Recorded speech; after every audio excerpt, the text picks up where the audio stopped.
selamat datang di beritanasional.com. Saya Restulandari akan menemani Anda membahas berbagai isu terkini yang telah dirangkum redaksi beritanasional.com. Dan tentu saja saya tidak sendiri, sudah hadir bersama saya Haris Trian. Halo Mas Haris. Halo Mbak.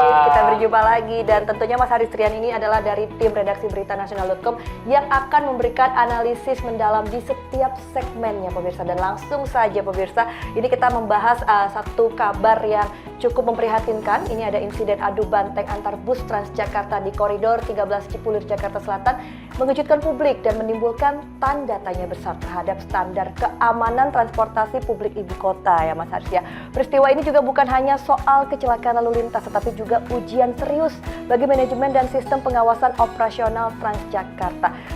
Mas Haris, kita mulai dari fakta peristiwa di lapangan. Publik tentu ingin mendapat gambaran yang utuh dan juga berdasarkan data resmi dari beritanasional.com ya. Sebenarnya bagaimana sih Mas Haris kronologi lengkap kecelakaan yang terjadi pada saat itu? Oke Mbak Wulan, sebelumnya saya menyampaikan duka cita dulu ya atas ada kejadian ini Mbak.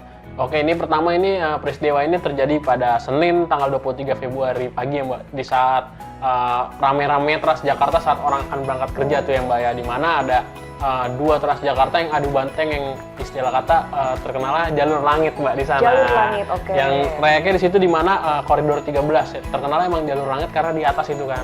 Nah, makanya itu dari kejadian itu bis tersebut hancur dan ada beberapa orang menjadi korban jiwa Mbak. Itu sangat disayangkan banget lah ada kejadian apalagi kita tahu di jalur koridor 13 ini steril lah, hanya Transjakarta yang bisa melintas gitu Mbak. Oke, tadi kan disebut ada beberapa korban jiwa. Nah, kondisi terkininya mungkin ada update dari beritanasional.com Mas Haris seperti apa? Oke Mbak, ini terkait dengan kondisi korban itu total kurang lebih ya. Terakhir itu ada 24 dan di mana luka-luka dan mendapatkan perawatan di rumah sakit terdekat ya Mbak. Dan saat ini juga masih dalam pengawasan lah.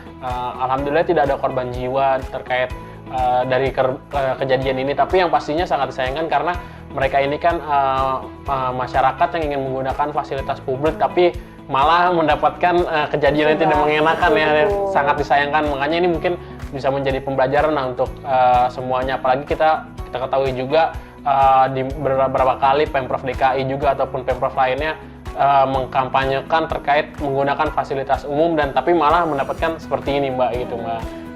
Jadi ini juga sangat mempengaruhi kepercayaan publik. Betul, ya bahwa Transjakarta yang seharusnya aman tapi tetap juga ada kejadian. Tapi kita juga penasaran nih Mas Haris, sebenarnya penyebab sementara kecelakaan berdasarkan hasil penyelidikan pihak kepolisian dan manajemen Transjakarta apa sebenarnya Mas? Sejauh ini Mbak, dari yang kita udah rangkum informasi yang ada di lapangan juga dari tim redaksi, ini disebabkan oleh microslip supirnya yang dimana dia mengantuk, ada dugaan sementara ya, sehingga kecelakaan ini menghantam bus Trans satu menghantam Transjakarta lainnya dan ya sampai sekarang ya kita ketahui juga ya. Untungnya setelah ada kejadian itu ada penanganan cepat juga ya Mbak, yang dimananya jangan sampai ada hal-hal yang tidak diinginkan, apalagi kita tahu kan jalur tersebut itu kan bisa dibilang sangat steril ya Mbak ya, karena di atas yang seperti saya sudah bilang tadi. Untungnya ya beberapa pihak-pihak dari terkait lah, rumah sakit terdekat dan tim yang melakukan evakuasi, saya juga mengucapkan terima kasih sih, maksudnya kita ya masyarakat biasa cepatlah mendapatkan penanganan masyarakat. Langsung ditindak saat itu juga ya. Nah tentunya dalam kasus seperti ini berarti kan kondisi dan kelayakan pengemudi juga tidak bisa diabaikan. Betul. Ya. Nah apakah sopir bus dari kedua Transjakarta ini sudah menjalani tes pemeriksaan atau mungkin tes kesehatan atau tes narkoba? Ya walaupun mungkin tadi kan disebut penyebabnya adalah microslip itu gitu kan. Apakah ada tes-tes lain yang dijalankan? Mbak, pasti itu sudah dilakukan serangkaian Mbak ya, sampai akhirnya ditemukan dugaan sementara itu microslip ini ya Mbak. Pasti juga pihak Transjakarta, manajemen dan juga bus operasional ini juga melakukan pengecekan Mbak, karena ini kan balik lagi, ini kan bukan kecelakaan yang biasa ya, apalagi mengangkut penumpang ya. Pastinya kan setiap sopir itu harus fit sebenarnya Mbak ya, kita ketahui juga kan, karena ini membawa masyarakat bukan pribadi aja, dan ini bisa digarisbawahi, ini Transjakarta adalah fasilitas publik transportasi umum yang digunakan oleh masyarakat, dan kebetulan kebanyakan ini masyarakat ingin berangkat kerja Mbak. Pastinya penyelidikan mendalam ya sudah dilakukan, bahkan pihak kepolisian juga ya melakukan penyelidikan lah terkait dugaan kecelakaan ini ya, apa sih penyebabnya, dan diketahui ternyata adalah supir mengantuk. Oke, Baik, jadi sopir mengantuk, tapi apakah ada penindakan juga dari sopir mengantuk ini dari pihak Transjakartanya? Oke, dari pihak Transjakartanya terakhir informasi yang kita ketahui juga akan memberikan tindakan tegas kepada supir ini. Dan ini juga manajemen Transjakarta juga sudah diwanti-wanti juga oleh Pemprov DKI Jakarta ya Mbak, karena ini kan balik lagi takutnya kepercayaan publik. Betul. Ya kan.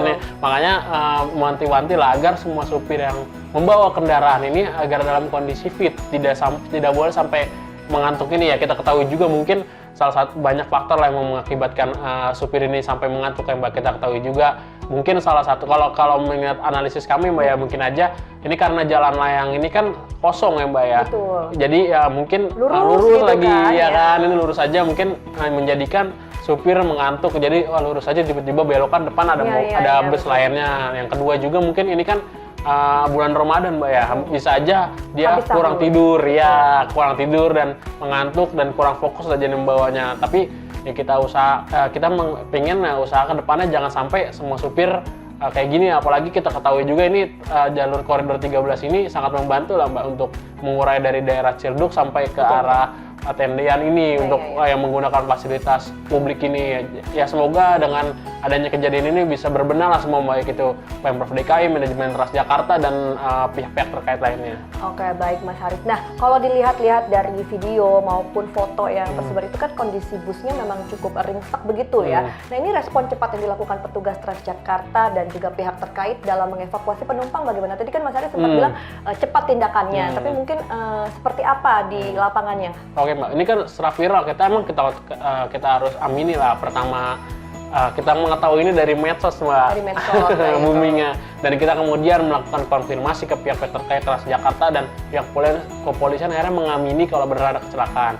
Dan setelah kecelakaan itu pertama emang ini kan karena jalur atas yang Mbak ya, dan untuk mencapai akses ke atas baik itu dari Ciledug ataupun dari daerah tendian ini kan harus naik dari tendian, dan kita ketahui juga dua daerah ini macet saat pagi. Mungkin agak sedikit terhambatnya tim evakuasi di situ ya, dan kemudian agak bergerak cepat melakukan evakuasi korban sampai akhirnya korban yang mengalami luka-luka yang cukup harus mendapatkan perawatan dibawa ke rumah sakit terdekat oleh tim evakuasi. Dan menurut saya ini semoga balik lagi jangan sampai ada lagi lah Mbak, dan ini cukup terakhir aja ini. Amin, kita harapkan seperti itu ya Mas Haris. Nah, tentunya kan ini juga menjadi evaluasi yang besar bagi Transjakarta. Nah, evaluasi terhadap sistem keamanan dan operasional koridornya sendiri pasca kecelakaan seperti apa Mas Haris? Oke, ini untuk evaluasi terhadap sistem keamanan yang pasti balik lagi Mbak. Mungkin sebelum, kalau kita pengen ya kan, ini kan membawa penumpang dan nyawa mungkin puluhan orang ya kan, nggak cuman satu nyawa pribadi ya. Supir kalau misalkan emang nggak fit pasti harus inilah, jangan jalan lah. Transjakarta sendiri setahu saya sudah ada SOP yang harus dijalankan lah sebelum membawa armada bus tersebut Mbak, kayak misalkan dalam kondisi sehat, tidak terpengaruh alkohol ataupun tidak terpengaruh narkoba, dan dalam kondisi fit tidak mengantuk. Nah mungkin ini kalau ini saya juga kurang tahu nih sampai kenapa bisa sampai kecolongan hal-hal kayak gini ya kan. Ini pastinya balik lagi jangan sampai ada ke depannya, dan ini pastinya ini menjadi catatan. Bahkan menurut catatan kami Mbak, ini Gubernur DKI Jakarta juga Pramono Anung meminta sanksinya itu tidak hanya diberikan kepada supir dan juga kepada operator bus agar tanggung jawab, karena hal ini kan balik lagi mengakibatkan penumpang yang menggunakan fasilitas umum malah menjadi korbannya. Bahkan ada yang kita lihat, mohon maaf, mukanya sampai berdarah, tangannya karena terkena pecahan. Ya kita tahu juga Mbak, adu banting kan kencang pasti ya. Pastinya Mbak, apalagi jalur yang lancar dan cuman Transjakarta aja gitu ya. Bener, makanya ini jangan sampai lah ada kecelakaan lagi seperti ini. Ini kita ketahui juga mungkin dari yang semenjak ada koridor 13 berdiri ini, mungkin ini yang paling parah Mbak Wulan. Menurut catatan kami kayaknya ini paling parah ini, karena ya ini balik lagi sampai adu banting, ringsek sendiri kita ketahuin juga kan Mbak. Di depannya ringsek banget itu. Dan langsung pada ada yang keluar juga, dan di belakangnya pun ada Transjakarta yang melintas juga, akhirnya kan memberikan penolongan dulu kan pertama, karena ya kita ketahui juga yang hanya bisa melintas di situ balik lagi Transjakarta. Makanya ini kan udah jalur istimewa lah, dibilang tidak terhambat macet, tidak terhambat apa, dan di atasnya mungkin ini kedepannya supaya tidak ada supir yang lengah ataupun lainnya gitu. Jadi harus fit ya, karena keselamatan penumpang itu adalah prioritas utama dalam transportasi publik, dan tentunya insiden ini menjadi momentum penting untuk melakukan pembenahan menyeluruh agar kepercayaan masyarakat tetap terjaga, terutama terhadap transportasi publik dari Transjakarta. Baiklah pemirsa, kami masih akan kembali lagi usai jeda untuk membahas yang lagi viral. Ini ada tentang LPDP. Wow, tetap di beritanasional.com.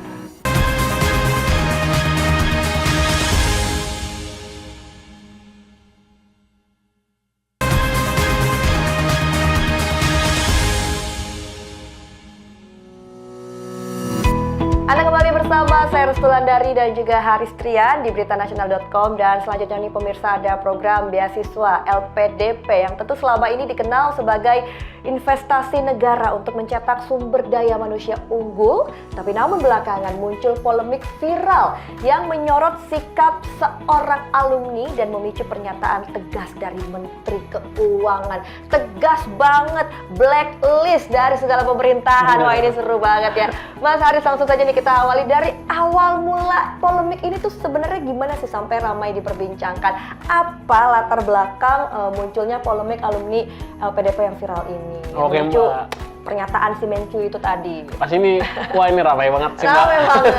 Dan kita tuh langsung memberitakan karena direspon langsung oleh pemerintah. Bener, direspon pemerintah langsung. Aduh, publik udah rame. Oke Mbak, ini ada aja ya di bulan puasa ya. Ada yang gibah. Ini jadi awalnya ini ada alumni LPDP lah di luar negeri, DS, yang dimana dia mengunggah di Instagram terkait videonya dia, Mbak. Yang dimana dia kayak membuka kotak gitu ya, Mbak ya. Dimana unboxing ya, gitu.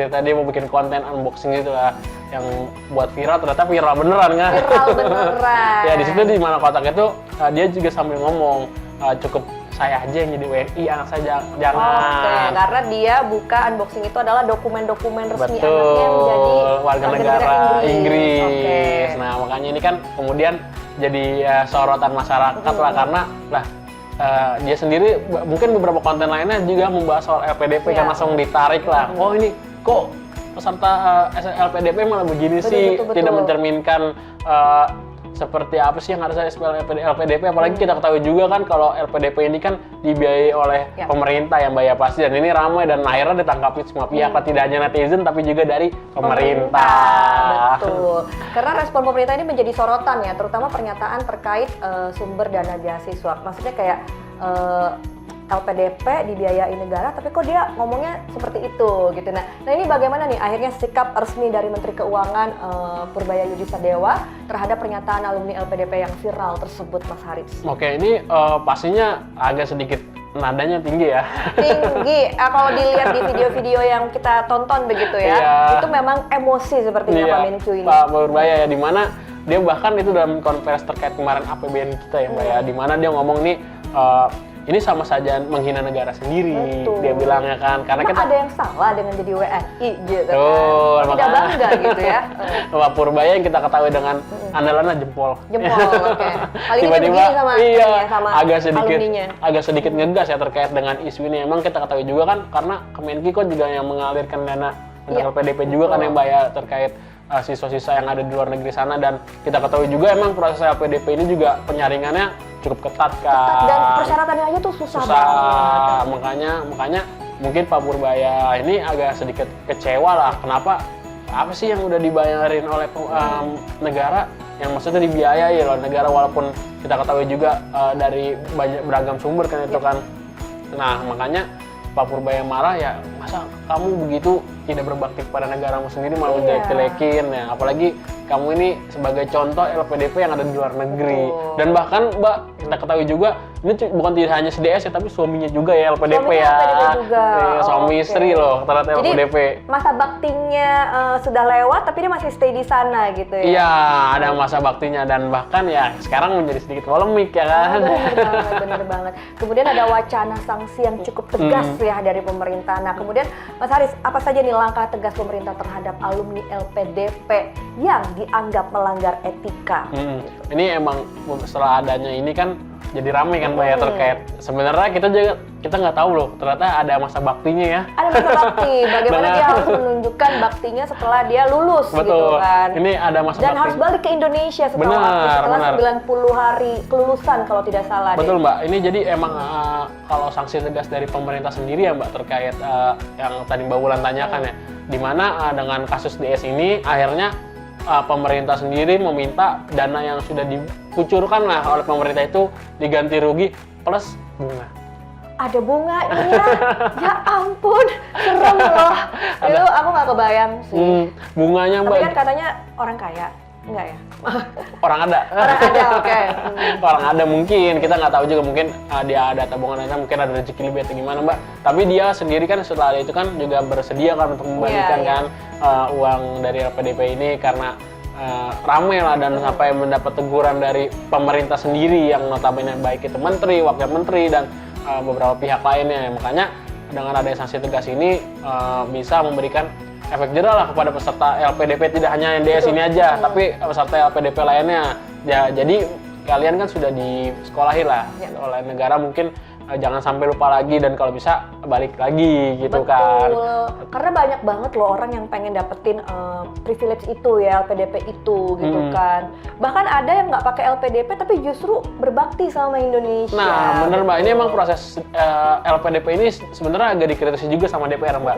Okay. Karena menurut DPR ini kan emang dari beberapa tahun belakangan LPDP ini siapa aja sih yang bisa dapat, gimana kok tiba-tiba ada gitu kan. DPR kan sedikit mengkritisi, nah makanya ada kejadian juga kan sampai kayak gini kan LPDP. Nah di momen ini DPR juga meminta lah untuk berbenah lah semua pihak terkait dengan siswa LPDP, jangan sampai ada kecolongan seperti ini lagi dan ramai gaduh sampai akhirnya netizen, pemerintah semuanya marah. Semuanya marah dan jadi pengen meminta bukti ya kan, udah berbakti apa sampai tidak mau jadi WNI anaknya gitu kan. Nah tadi terkait pengembalian dana ini juga publik ingin kejelasan nih Mas Haris, apakah suami atau pihak keluarga alumni yang dimaksud tersebut itu juga sudah menyatakan kesiapan, tadi kan dibilang siap, dan apakah itu double? Kan ini kan yang viral istrinya, apakah suaminya juga harus mengembalikan dana beasiswanya?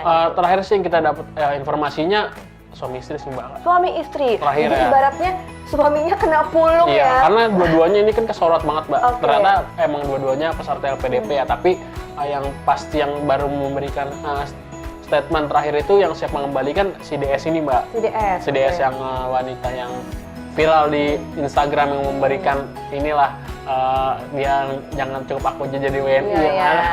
Kata-katanya terngiang banget soalnya. Betul, cukup aku aja jadi WNI, dan dia ngomongnya dengan berbinar-binar begitu ya, kayak meledek jadinya. Kalau untuk suaminya mungkin, tapi yang secara garis besar yang kita tangkap juga dari statement menteri pemerintah lah, di mana mereka juga menginginkan tidak hanya satu tapi dua-duanya mungkin, karena dua-duanya kan peserta LPDP ya, karena balik lagi ini kan mencerminkan siswa LPDP yang dari pemerintah tapi malah kenapa begitu gitu. Mungkin itulah sikap tegas dari pemerintah juga sanksinya Mbak. Oke, baik. Nah, di sisi lain LPDP ini kan sebagai lembaga pengelola tentu memiliki posisi resmi begitu ya Mas Haris. Bagaimana nih respon resmi dari LPDP-nya sendiri terkait polemik dan juga permintaan pengembalian dana tersebut?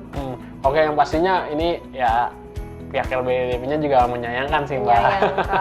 Karena kenapa sih ada yang begini gitu ya, bahkan sampai seorang menteri keuangan juga itu juga karena ditanya wartawan ya Mbak ya terkait ramai ini kan, ya akhirnya memberikan statementnya juga lah terkait dengan siswa LPDP yang seperti itu ya, karena kita ketahui juga kalau saya baca aturan ini Mbak ya, penerima LPDP itu wajib melaksanakan masa pengabdian di Indonesia setelah studi tuh Mbak, biasanya 2 kali masa studi atau 1 tahun.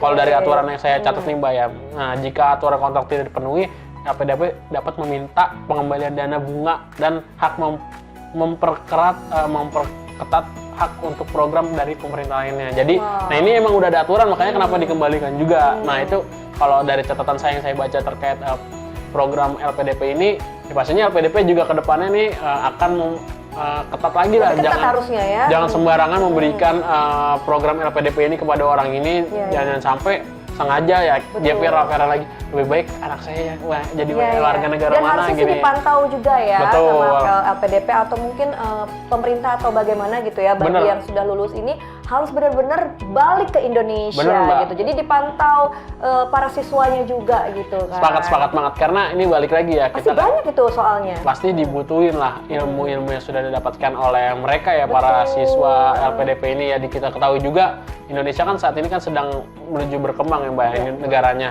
Nah makanya kan apalagi ini kebanyakan siswa-siswa LPDP ini mereka di negara-negara yang sudah dibilang maju Mbak sekolahnya kan di luar negerinya kayak seperti sekarang ini salah satu contohnya di Inggris, entah ada di beberapa negara lainnya ya kan. Makanya dengan harapan tidak ada lagi lah kayak gini untuk polemik-polemik program LPDP ini Mbak. Oke, terakhir singkat saja Mas Haris, dampak polemik ini terhadap citra LPDP dan juga terhadap kewajiban para alumni gitu terhadap negara gitu kan. Pastinya Mbak ya ini masyarakat bereaksi Mbak. Ah, betul.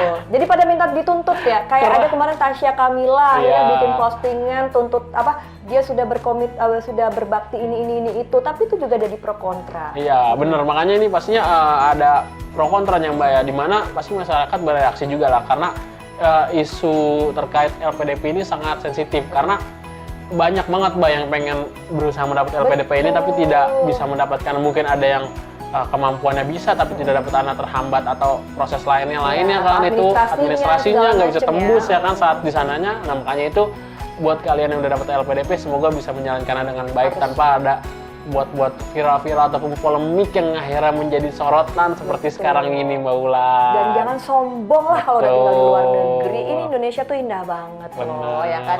Oke baiklah pemirsa, polemik ini tentu menjadi pengingat ya bahwa dana publik ini harus dikelola dengan akuntabilitas dan integritas. Program beasiswa adalah amanah dan kepercayaan adalah modal utama. Tentunya tetaplah bersama kami di beritanasional.com karena kami akan kembali lagi dengan kabar yang juga sangat-sangat memprihatinkan. Ini ada Brimob aniaya pelajar hingga tewas. Tetaplah bersama kami di beritanasional.com.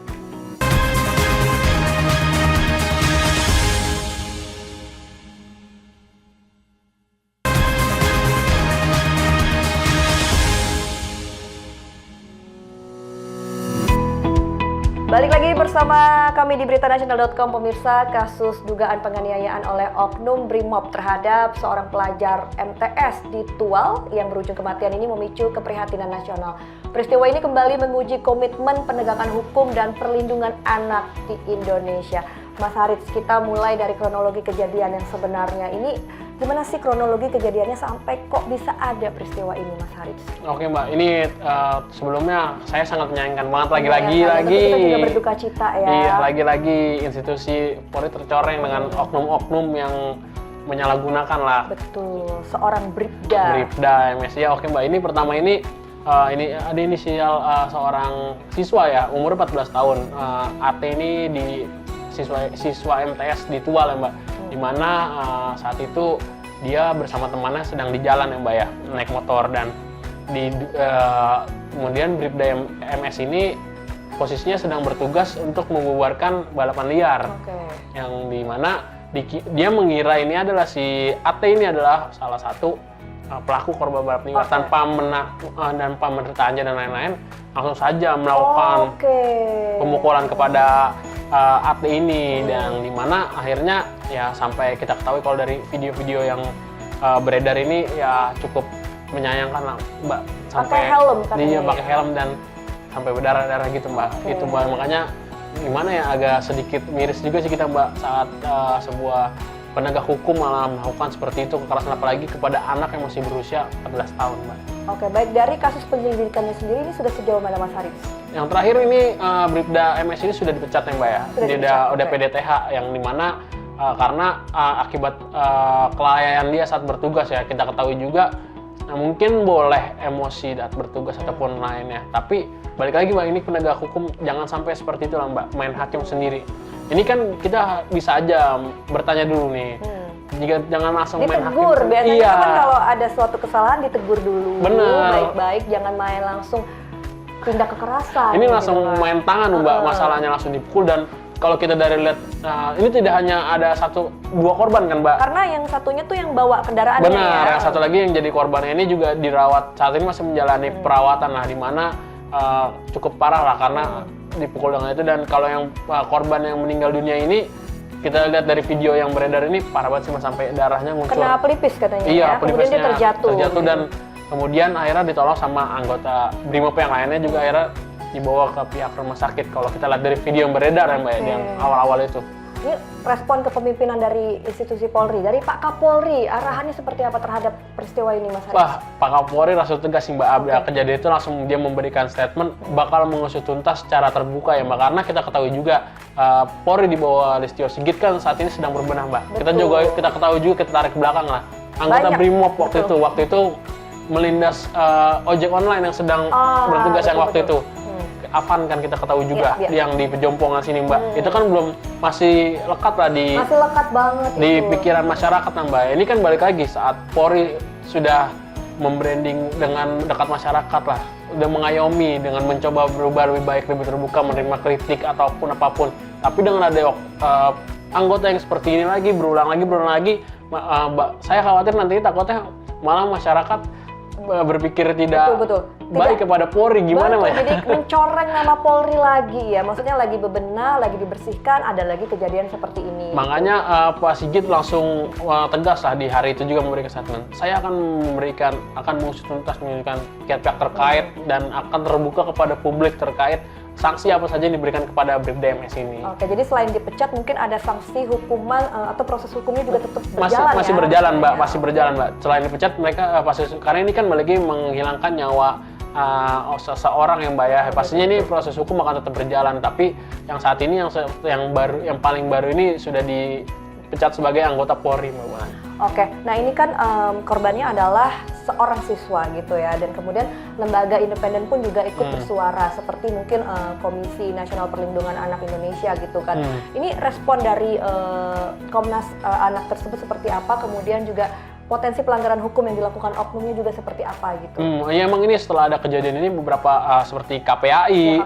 KPAI sendiri ini sudah langsung memberikan statement di mana mereka mengecam keras lah karena tindakan ini kepada anak di bawah umur ya Mbak, masih siswa MTS ya Mbak.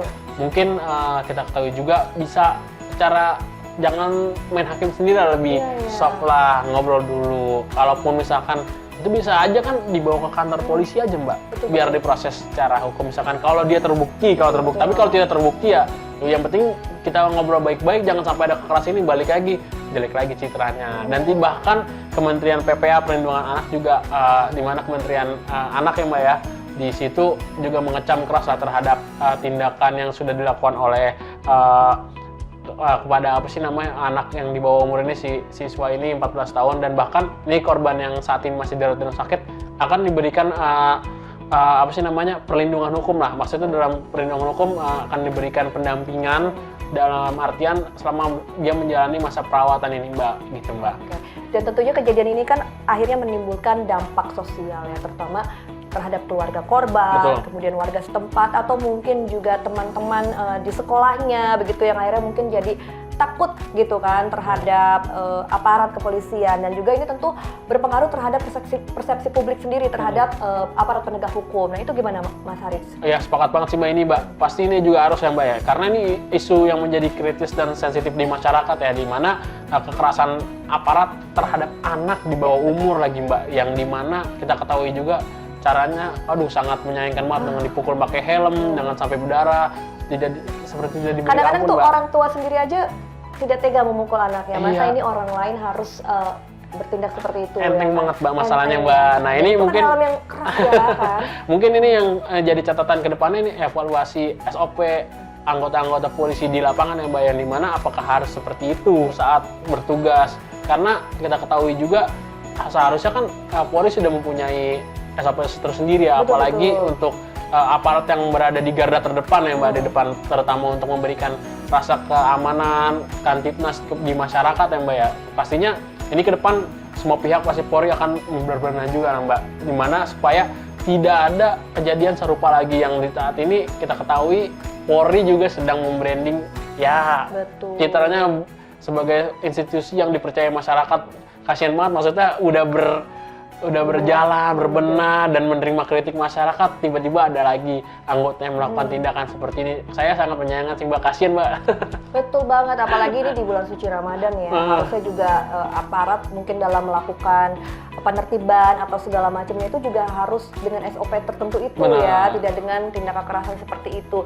Nah tadi kan sempat kita singgung juga ya terkait dipecat begitu ya, proses etik dari Polri sendiri. Nah hukuman pidana terhadap pelaku apabila memang terbukti bersalah, ya sudah pasti tentu bersalah gitu ya. Hukuman pidananya itu apa sih Mas Haris? Yang pasti di hukuman penjara yang untuk berapa tahunnya kita masih menunggu putusan dari pengadilan. Pasti ini tetap berlanjut ke pengadilan Mbak Wulan karena dari pihak kepolisian sendiri, Polri lah sudah memberikan statement bahwa ini akan terus dijalankan ke pengadilan karena jangan sampai udah dipecat ya udah gitu aja, ini kan balik lagi nyawa. Nah institusi Polri nggak mau lah kayak gitulah, udah tegas lah akan diberikan hukuman seadil-adilnya kepada pelaku yang kita ketahui juga korban kan tidak bisa dikembalikan lagi nyawanya, apalagi korban pasti keluarga korban, ibunya, saudara ataupun lainnya merasakan kehilangan yang mendalam lah Mbak kepada ini balik lagi tidak bisa, makanya harus adil Mbak dan transparan yang pasti ini sih Mbak yang penting. Betul sekali, dan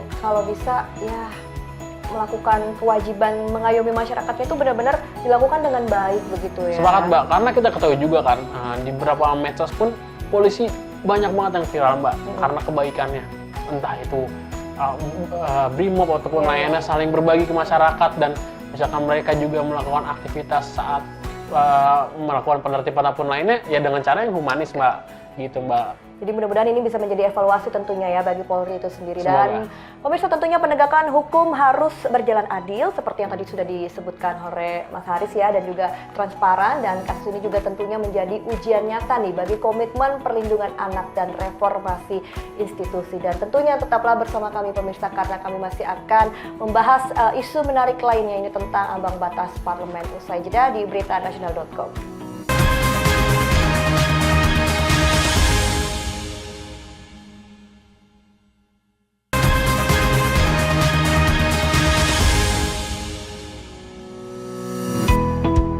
Kembali lagi bersama kami pemirsa di beritanasional.com. Pemirsa, wacana kenaikan ambang batas parlemen menjadi 7% untuk pemilu 2029 memicu perdebatan di Senayan. Usulan ini dinilai akan berpengaruh besar terhadap peta politik nasional dan representasi suara rakyat. Mas Haris, wah ini kita ke isu yang agak berat sedikit ya. Tadi kita sudah membahas yang viral-viral nih. Apa sebenarnya yang menjadi dasar usulan ini? Dan apalagi di sini juga ada Partai Nasdem yang mengusulkan ambang batas parlemen ini menjadi 7%. Oke Mbak, sebelumnya saya jelasin dikit nih Mbak terkait ambang batas parlemen itu apa, karena kan masih banyak yang belum tahu karena nih. Mungkin masih banyak yang awam gitu ya. Ini ambang batas parlemen ini adalah persentase suara nasional yang harus dicapai suatu partai politik agar bisa memperoleh kursi di DPR RI, dan di mana setelah pemilu legislatif. Ketentuan ini merupakan bagian dari undang-undang pemilu yang menyaring partai kecil sehingga di DPR tidak bisa langsung masuk sembarangan aja Mbak, harus ada berapa persen yang saat ini kan sudah ada di 4%. Nah, sekarang ini 7% ramai. Nah, ini terkait ramainya ini karena Ketua Umum Partai Nasdem Surya Paloh yang mengusulkan ambang batas parlemen ini naik menjadi 7%. Nah, mereka menilai angka ini bisa meningkatkan efektivitas yang ada di parlemen saat ini Mbak. Gitu. Garis besarnya dia ingin menurut mereka angka 7% ini bisa melakukan efektivitas lebih baik lah dibanding yang ada sekarang ini menurut Nasdem ya. Tapi kan beda partai politik lain. Itu menurut Nasdem. Lalu respon partai politik lain seperti apa? Setuju juga kah? Atau kayak wah bisa-bisaan aja nih Nasdem gitu? Pasti ada pro kontra lah Mbak. Pro kontra. Iya, makanya kayak misalkan PAN ya. PAN malah minta tidak pengen sampai 7% dan bahkan dia mengusulkan juga mungkin ada 0% ataupun seperti saat ini juga nggak apa-apa ya. Dan bahkan juga ada Partai Buruh. Partai Buruh juga menolak keras lah terkait dengan adanya usulan 7% yang disampaikan oleh Partai Nasdem ini, karena mereka melihat ini tidak mewakili suara masyarakat menurut mereka, ya kan? Beda pendapat ya. Beda pendapat, tapi ya balik lagi kan ini semua partai politik punya perhitungan masing-masing Mbak Wulan gitu. Oke, lalu kalau pendapat dari Ketua MPR RI-nya sendiri atau pimpinan parlemen sendiri seperti apa? Oke Mbak, ini kalau kemarin Ketua MPR Pak Muzani juga sudah memberikan respon terkait ambang batas parlemen ini, di mana dia mungkin bisa juga segitu, tapi mungkin atau jalan tengahnya 5% Mbak. Ada jalan tengah? Iya, mungkin 5%. Ini atau enggak nih? Iya, 5% nih, karena mungkin punya pandangan tersendiri karena kita ketahui juga Pak Muzani ini kan merupakan kader Partai Gerindra, mungkin juga Partai Gerindra juga mengusulkan segitu, tapi belum tentu merepresentasikan dari Gerindra sendiri karena di situ menjabat berbicara sebagai ketua MPR, Mbak. Makanya ini pasti beberapa partai politik juga, bahkan PDI ada yang meminta 5% juga, Mbak. Oke. Politisi PDI juga ada yang menyampaikan setuju 5% juga, yang dimana oh ya udah nggak apa-apa 5%. Tapi ada juga yang sepakat juga di angka 7% ini, balik lagi untuk menyaring hanya tidak terlalu banyak partai yang ada di Senayan, katanya seperti itu, Mbak. Makanya ini kan semua partai saat ini kan ini kan baru isu yang mungkin digulirkan karena ini balik lagi akan dibahas di DPR nanti di UU Pemilu. UU Pemilu. Tapi emang bagaimana sih pengaruh dari ambang batas parlemen 7% ini dengan representasi dari suara rakyat dan juga jumlah partai politik, Mas Haris? Kalau ini kan ambang batas parlemen ini kan balik lagi mempresentasikan suara rakyat di DPR. Semakin banyak suaranya, mereka kan berarti semakin dipercaya rakyat. Makanya dengan adanya penaikan ambang batas ini, bisa jadi mungkin mereka Partai Nasdem melihat ini nih partai-partai yang dipercaya oleh masyarakat. Ini, kita dipercaya nih gitu kan. Betul, Mbak. Jangan jadi karena sekarang kan batas ambangnya 4%, bahkan kemarin ada yang mengusulkan juga 4% dan putusan MK juga ya, digugat ke MK juga. Nah ini balik lagi pro kontra lagi. Jangan sampai adalah di mana tengah-tengah ini baik itu partai pemilu atau partai politik lainnya saling bersikut-sikutan untuk tidak ada kesepakatan ambang batas parlemen ini. Tapi ini kan balik lagi baru akan digodok nanti. Di UU Pemilu ya ini jadi masih lama sih. Iya. Karena ini kan balik lagi menyerap aspirasi lagi dan deal-dealnya ada di DPR nanti. Deal-dealnya. Jadi kita tunggu saja ya pemirsa ya. Nah, Mas Haris, pandangan pengamat politik mengenai konsekuensi demokrasi dari ambang batas yang lebih tinggi ini. Oke, ini banyak sih, Mbak. Ada dari Perludem ya, di mana bilang mereka parliamentary threshold ini meningkat, jumlah suara tidak terwakili. Mereka mengkritik sedikit karena merasa tidak terwakili.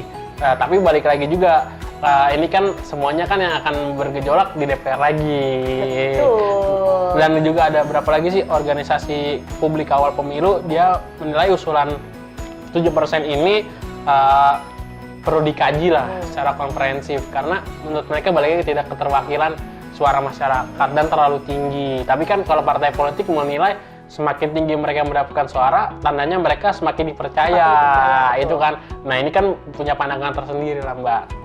Oke, nah terus mekanismenya sendiri nih untuk mengubah ketentuan ini dalam undang-undang pemilu sebelum 2029 seperti apa, Mas Haris? Nah, ini pasti kan tiap ada pemilu nanti akan dibahas di Komisi 2 ya, Mbak, terkait pembahasan UU Pemilu ini, ambang batas berapa parlemennya akan dibahas mungkin biasanya Hamin 2 tahun mungkin sebelum Hamin pemilu. Iya, karena Oke. nanti ini kan akan disosialisasikan dan kemudian nanti berubah menjadi PKPU, peraturan KPU yang nanti akan dijalankan saat pemilihan umum. Nah, makanya tapi bisa juga tergantung DPR mulai mengusulkannya kapan ya terkait RUU Pemilu ini. Nah, balik lagi pasti dibahas terkait saat pembahasan RUU ini, di mana DPR akan mengubah masyarakat, mungkin koalisi masyarakat sipil mendengarkan masukan-masukan dan mungkin juga mengundang partai-partai yang saat ini tidak ada di parlemen ya, Mbak ya. Karena kan kita ketahui juga ada banyak partai, bahkan partai kita ketahui juga tertua di Indonesia juga Islam, partai Islam P3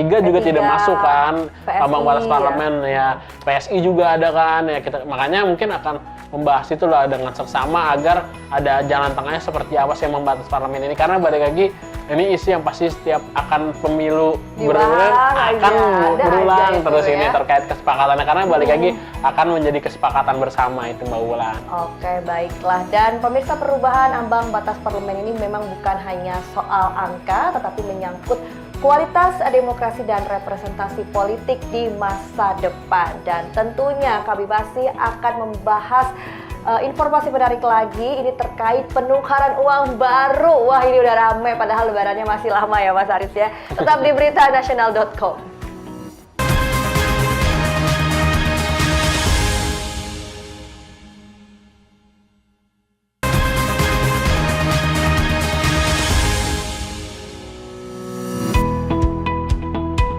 Pemirsa, Anda kembali lagi bersama kami di beritanasional.com dan tentunya ini masih bulan suci Ramadan tapi menjelang Lebaran juga ya, walau masih beberapa minggu lagi, tapi antrean panjang penukaran uang baru ini Mas Haris kembali terlihat di berbagai titik ya. Tradisi berbagi ampau atau uang tunai atau mungkin kalau Lebaran disebutnya salam tempel ya.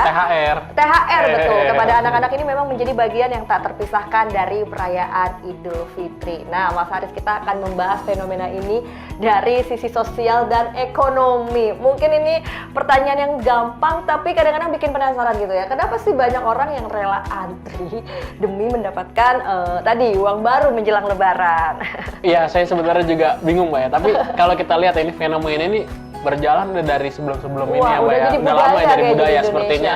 Apalagi saat menjelang Lebaran dan di tengah-tengah Ramadan, bahkan dari awal Ramadan orang sudah sibuk biasanya mencari penukaran uang di mana, penukaran uang di mana, penukaran uang di mana, karena mungkin balik lagi ini kan di hari kemenangan ya Mbak ya, mungkin hari kemenangan ini bagi kebahagiaan dan mungkin juga kan karena dia mungkin yang sudah bekerja ini mendapatkan THR ingin membagi-bagi juga biar menjadi membagi rezekinya biar berkah. Mungkin kan Mbak, makanya ini jadi sebuah tradisi yang dimana orang pun rela saat ada penukaran uang ini ada di titik-titik di mana dari informasi yang biasanya disediakan oleh Bank Indonesia ini mereka rela lah datang ataupun datang ke bank untuk menukar ngantri-ngantri, yang penting dapat receh saat pulang kampung. Betul. Tapi penasaran deh, sejak kapan sih tradisi bagi-bagi uang baru ini saat Lebaran ini menjadi kebiasaan gitu?